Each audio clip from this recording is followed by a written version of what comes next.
नमस्कार, मैं राजू और नो पॉलिटिक्स में आप सभी का एक बार फिर से स्वागत है। अभी 2 दिन पहले मध्य प्रदेश के जबलपुर में एक बहस चली थी कोर्ट में। दरअसल जज साहब ने एक मिशनरी के वकील को बहुत बुरी तरीके से लताड़ा था, जिन्होंने धीरेन्द्र शास्त्री जी महाराज का जो बालाघाट में उनका कथा होने वाला था, उस कथा को रुकवाने के लिए पीआईएल डाला था। इस पर जज साहब ने उनको बहुत बुरी तरीके से लताड़ा और पीआईएल को खारिज कर दिया। वो वीडियो सब जगह सर्कुलेट हो रहा है, हमने भी उस पर कवर किया था 2 दिन पहले, और वो वीडियो काफ़ी वायरल हो गया है। उसी बालाघाट में धीरेन्द्र शास्त्री जी महाराज ने सैकड़ों की संख्या में जो आदिवासी समाज के जो लोग थे, जो कन्वर्ट हो गए थे, जिनको क्रिश्चियन मिशनरीज ने कुछ लालच दे करके कन्वर्ट करा लिया था, उनको पुनः घर वापसी कराई है पंडित धीरेन्द्र शास्त्री जी ने। अब असली वजह पता चल रहा है कि आखिर क्या वजह था कि मिशनरियों के द्वारा पोषित वो वकील इस तरीके से जाकर के उस पूरे कथा को ही रुकवाने का प्रपंच रच रहा था, और उसके लिए बजाते पीआईएल भी डाला था। उसी बालाघाट में एक महिला भी आई जो बांग्लादेश से आई थी और वो मुसलमान थी। वो खड़े होकर के स्वयं यह कहने लगी कि हमें पुनः सनातन में वापस आना है। तो पंडित धीरेन्द्र शास्त्री जी ने कहा कि हमको लोगों को बरगलाने का आरोप लगाता है कि आप लोगों को बहला फुसलाकर घर वापस माने धर्म परिवर्तन कराते हैं। तो आप जहाँ हैं वहाँ पे सुरक्षित रहिए, राम नाम का जाप करिए, जब आपको इच्छा हो सनातन में वापस आ जाइए। और मैं घर वापसी का समर्थक हूँ। उन्होंने ये बात स्पष्ट तरीके से खोल करके कहा। तो एक्चुअल में जो वजह थी, जो मिशनरियों को खटक रही थी, जिस वजह से सभी बहुत परेशान थे और हाई कोर्ट तक जा कर के इस कथा को रुकवाने का प्रपंच रच रहे थे, एक्चुअल वजह अब सामने आ रही है।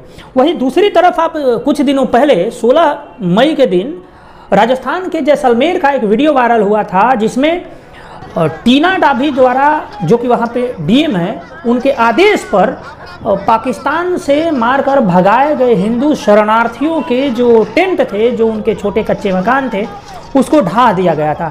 इसको लेकर के हमने भी कवर किया था, बहुत सारे लोगों ने आलोचना की थी। निश्चित रूप से टीना डाभी की बहुत आलोचना हुई थी। और आज वही जो हिंदुओं का जो समाज है, जो पाकिस्तान से भगाया गया है, जिनके घर उजाड़ा गया था, आज वही टीना डाभी को लोग दूधो नहाओ पूतो फलो का आशीर्वाद दे रहे हैं। इस पर हम चर्चा करेंगे, क्योंकि अब जाकर के टीना डाभी ने अपने उस गलती को सुधारा है, और सुधार करके उन जितने भी हिंदू थे, 40 परिवार थे, उनके 40 बीघा ज़मीन उनको अलॉट कराया गया है 200 परिवारों को वहाँ सेटल कराने के लिए।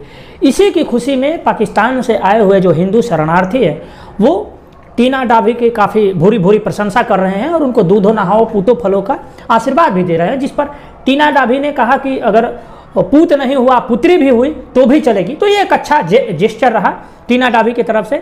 आलोचना का यही एक फ़ायदा होता है कि यदि गलत कामों की सही परिप्रेक्ष्य में आलोचना की जाए तो उसमें सुधार संभव है। टीना डाभी ने एक गलती की थी, इसको राजस्थान सरकार ने भी माना था। राजस्थान के गृह मंत्री ने भी यह कहा था कि ये बहुत ही गलत हुआ है, उनको पुनर्वास की हम व्यवस्था करेंगे। और राजस्थान सरकार और जैसलमेर की जो प्रशासन है, उसने ऐसा व्यवस्था किया। इसके लिए टीना डाभी आज प्रशंसा के पात्र है। निश्चित रूप से प्रशंसा होनी चाहिए, उन्होंने यदि अपनी गलती सुधारी है तो। एक खबर आ रही है गुजरात के राजकोट से, जहां पर एक मोहम्मद इस्माइल यूसुफ नाम का व्यक्ति समोसे के अंदर गोमांस का टुकड़ा डालकर लोगों को खिलाता था। जी हाँ, आप समझिए कि इनके दिमाग में क्या चल रहा होता है। आपके धर्म को भ्रष्ट करने के लिए ये कहाँ तक गिर सकते हैं, इसका अंदाजा इस बात से लगाइए कि वो व्यक्ति गोमांस खरीदता था। इसके लिए बजाते नदी के किनारे गौ वंशों को काटा जाता था, वहाँ से गोमांस खरीद करके वो समोसे में हिंदुओं को खिलाता था ताकि उनका धर्म भ्रष्ट हो जाए। और जब इस तरीके की बातें आप सोशल मीडिया पर करते हैं तो लोग कह रहे हैं कि आप उन्माद फैला रहे हैं। अब आप ही बताइए, इसमें उन्माद कौन फैला रहा है? बाद में पुलिस ने उसको अरेस्ट किया और धार्मिक भावनाओं को आहत करने का उस पर केस लगा। केवल धार्मिक भावनाओं को आहत करने का ये केस नहीं है, ये सीधे सीधे राइट के लिए उकसाने का केस है।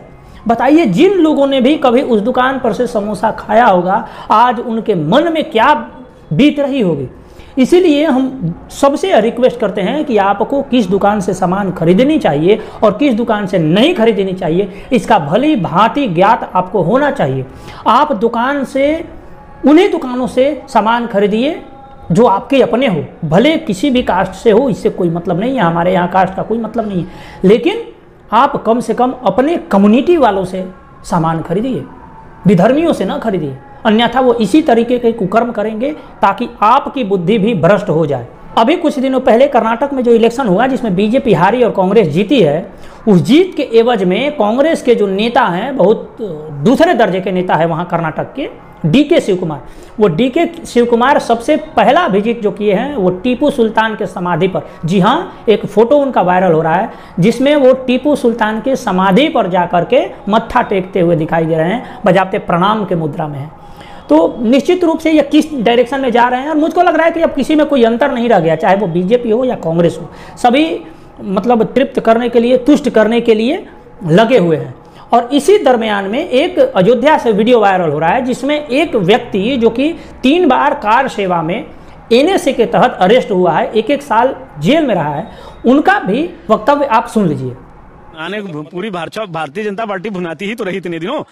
मैं आपसे एक सवाल करता हूं कि आप किसी एक नाम को बताइए, विश्व हिंदू परिषद, भारतीय जनता पार्टी, संघ परिवार, उनका जो पूरा ऑर्गेनाइजेशन है, पूरी भारतीय जनता पार्टी समूह, संघ समूह, उसका कोई एक आदमी, एक डंडा किसी को लगा हो, एक डंडा लगा हो। मैं तो 3 बार रासुका में जेल रहा हूं, साल भर जेल में रहा हूं इस कांड में। कोई एक नाम बताइए कि जो विश्व हिंदू परिषद का हो, संघ परिवार का हो, संघ समूह का हो, जो सत्ता समूह में आजकल परिवर्तित हो गया है, इसका कोई एक व्यक्ति आप जानते हो बताइए जो कार सेवा में मारा गया हो। ये लोग आपस में आरोप का खेल खेल रहे हैं, मतलब आपको गेम है ये, और मुलायम सिंह मिलकर खेलते रहे, कभी आप सत्ता लीजिए, कभी हम लें, आप प्रदेश की सत्ता लीजिए, हम केंद्र की सत्ता लें। आज भी इस वीडियो में उन्होंने कहा कि किस तरीके से भाजपा हिंदुओं के सेंटिमेंट का केवल फायदा उठाना जानती है। उन्होंने स्पष्ट रूप से कहा कि भाजपा जो है केवल सेंटिमेंट का फायदा उठाना जानती है, इनके किसी भी नेता ने एक छड़ी भी आज तक अपने पीठ पर नहीं खाई है हिंदू समाज के लिए। केवल हिंदुओं के मर्डर्स पर अपना राजनीति किए हैं, हिंदुओं के दोहन होता है उस पर राजनीति किए हैं। ये आपस में स्वयं सेटल कर लेते हैं कि केंद्र में आप रहिए, राज्य में हम रहेंगे, वो आपका विरोध करेंगे और आप उनका विरोध करिए, और इस तरीके से इनका अपना पॉलिटिकल एजेंडा चलता रहता है। ये बिल्कुल सही है। आप देखिए कि राम मंदिर के जो आंदोलन चला था, जो कार सेवा हुई थी, उस कार सेवा में जो मुलायम सिंह यादव ने गोलियां चलवाई थी, जिसमें सैकड़ों हजारों की संख्या में लोग मारे गए थे, उनमें बीजेपी के किसी भी नेता का अपना कोई सहयोगी नहीं मरा था।